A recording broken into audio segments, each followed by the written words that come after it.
Hey everyone, welcome. Here we are in 2026 when we thought that Shimano gave up on all the mechanical group sets, and guess what? They just released new Deore and XT shifters and derailleurs. They already had the 8200 and 6200 cassettes, and in this video I'm going to take a look at the new XT M8200. I'll put it next to the old XT M8100 and see what's the difference between the two shifters, talk about compatibility and anything else that might be of interest. And I'm going to start with a small ask. If you guys find videos like this useful, make sure you like, subscribe, and interact with the video to give channels like mine a fighting chance in this world of AI. Thank you. And just like in the past, this XT is made in Japan.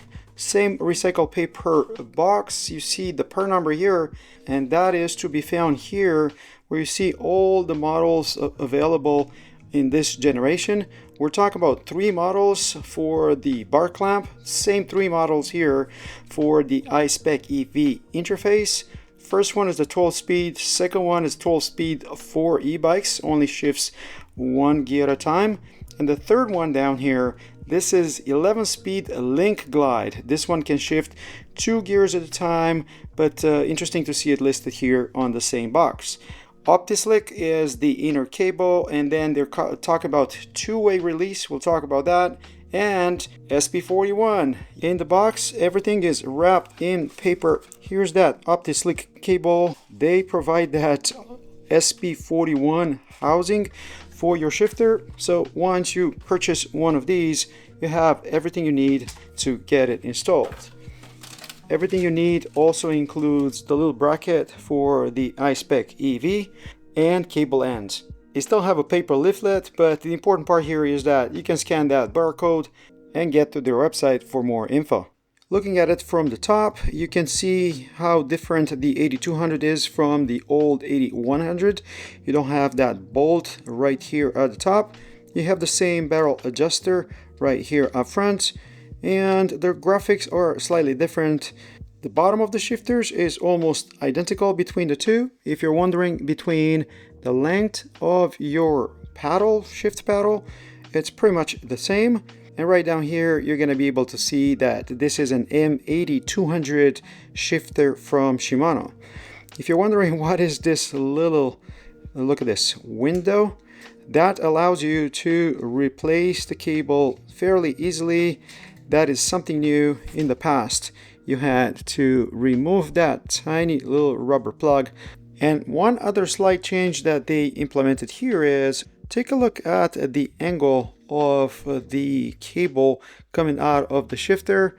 This new one, if you can imagine, this will come quite close to the bar, similar to how the new Shimano brakes are angled, as opposed to the old shifter, in which case the cable came out further away, and that's the way the old brakes were angled as well.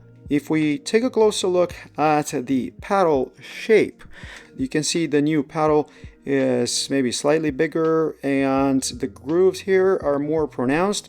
This is still made out of rubber that can be replaced, and if you look at your upshifter here, it's pretty much a similar shape, and yes, you can still push or pull, so two-way release to shift to harder gears. Shimano didn't change their good features that everybody asks for.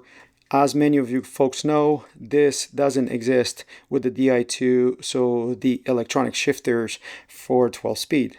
So you would say minimal visual differences. However, Shimano talks about crisper shifts and also shorter lever throw. Crisper shifting would be immediately noticeable. More positive clicks here, and you can shift 3 gears at a time, so there is easier gears up the cassette. When it comes to shifting down the cassette, so harder gears, you can do 2 at a time, click, click, or if you prefer to pull on it, this is be 1 at a time. Functionality of this is identical to the old shifter. However, the old shifter was able to shift 4 gears at a time. Take a look at this. 1, 2, 3, 4, and you can see how wimpy those clicks are as opposed to this. This can do 3, that one can do 4, but I don't think that's such a big deal. So those are promising changes, even though I could not try them on the trail yet.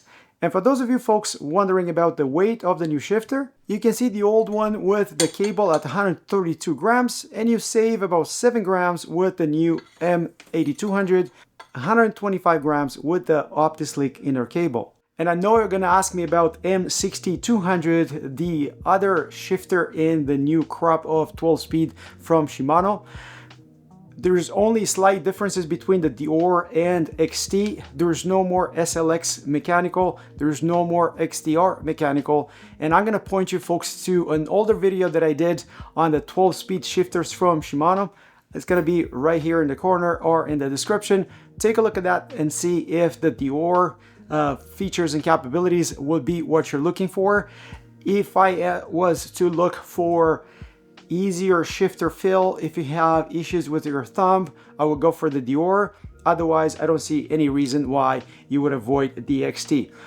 Well, maybe there might be a slight reason why you would avoid the new XT, and that is the way it's gonna fit on bikes using the older Shimano brakes.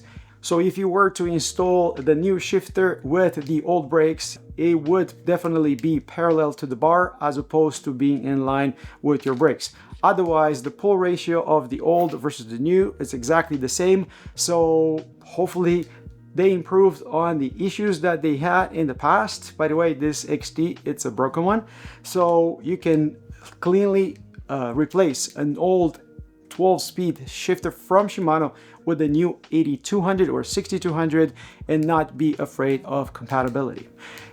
And that's the end of my video, folks. What do you think about the new XT shifter? Do you want to upgrade from an older shifter to the new? Do you have any questions for me? Let me know in the comments. Like I mentioned, let me know if you like this video, and if you do, don't forget to like, subscribe, comment. And until next time, hope to see you guys on the trails. My next step on this is going to look at the new crop of derailleurs. Cheers, guys. Cheers.